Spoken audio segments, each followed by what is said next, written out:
ayat 1 ayat 2, di mana kejadiannya terjadi pada tanggal 8, namun baru dilaporkan sekitar 5 hari kemudian. Kronologinya adalah pada hari H dan Jamji tersebut, korban baru tiba dari penerbangan Jayapura menuju Jakarta Soekarno-Hatta. Korban keluar dari Terminal 2F, kemudian korban atas nama Mustari didekati oleh seseorang dengan modus operandi bertanya hendak kemana. Dijawab dengan polos oleh korban hendak ke Serang. Jawaban tersebut jadi makanan bagi seseorang ini bahwa dia juga hendak ke Serang. Nah, kemudian dari sana yang bersangkutan bersama dengan korban, tersangka ini dengan korban mengajak ke satu tempat untuk menunggu kendaraan, sehingga dari sana setelah menunggu kendaraan hadir. Pada saat kendaraan tiba dan korban beserta tersangka satu ini masuk ke dalam mobil, di dalam mobil ini sudah ada 3 orang yang mengaku selaku penumpang yang hendak tujuan yang sama pula ke Serang. Kemudian dari sana dalam perjalanan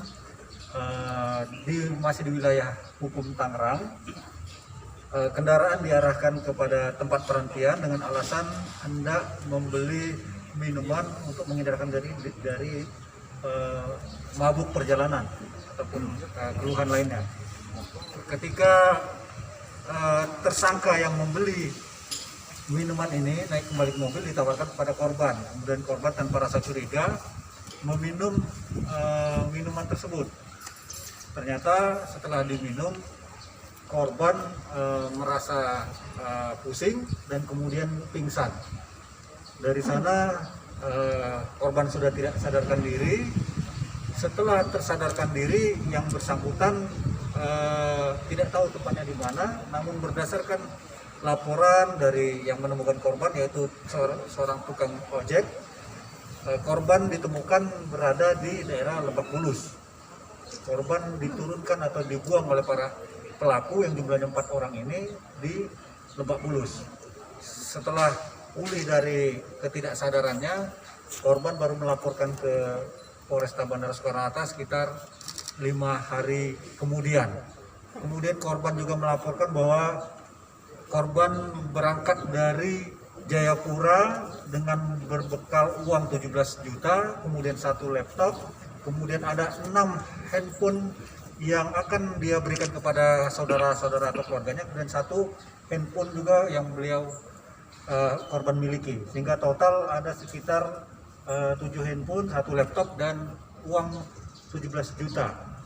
Setelah dilaporkan, tim dari tim Garuda Satreskrim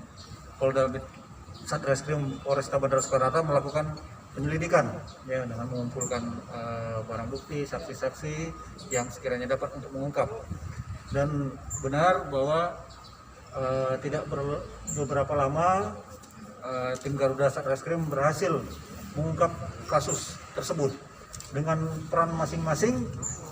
Tersangka 1 sebagai pencari korban, kemudian juga selaku yang meracik minuman. Tersangka 1 selaku yang meracik minuman. Kemudian tersangka 2 perannya yaitu selaku yang mengendarai mobil. Kemudian tersangka 3 kebetulan tidak ada di sini, sedang dilakukan tindakan medis, yang berperan sebagai memperdaya korban untuk pura-pura masuk angin tadi ketika di mobil, sehingga mobil berhenti, kemudian masuk lagi ke mobil, baru kemudian diserahkan minuman. Sedangkan tersangka 4, nah ini tersangka 4 ini tugasnya adalah menyewa kendaraan, kemudian kendaraan itu setelah disewa, plat nomornya sedikit dirubah. Kalau dari ada angka 6 itu dirubah menjadi 0. Dia menggunakan spidol hitam dan Pepsodent pasta gigi. Kemudian tiga huruf di belakangnya ada huruf K. Nah, huruf K ini dihitamkan di ujung kaki atau tangannya huruf K ini sehingga menjadi huruf I. Ini tugas daripada tersangka 4. Nah, ini rekan-rekan media. Kemudian berdasarkan informasi lainnya bahwa mereka sepanjang dari bulan April atau masa pandemi sampai dengan kemarin terungkap dan tertangkap, mereka sudah melakukan sebanyak 5 kali dengan modus operandi yang sama. Namun dari 5 kali tersebut 1 kali gagal. 1 kali gagal ini karena korban tahu berdasarkan pembicaraan mungkin di mobil bahwa calon korban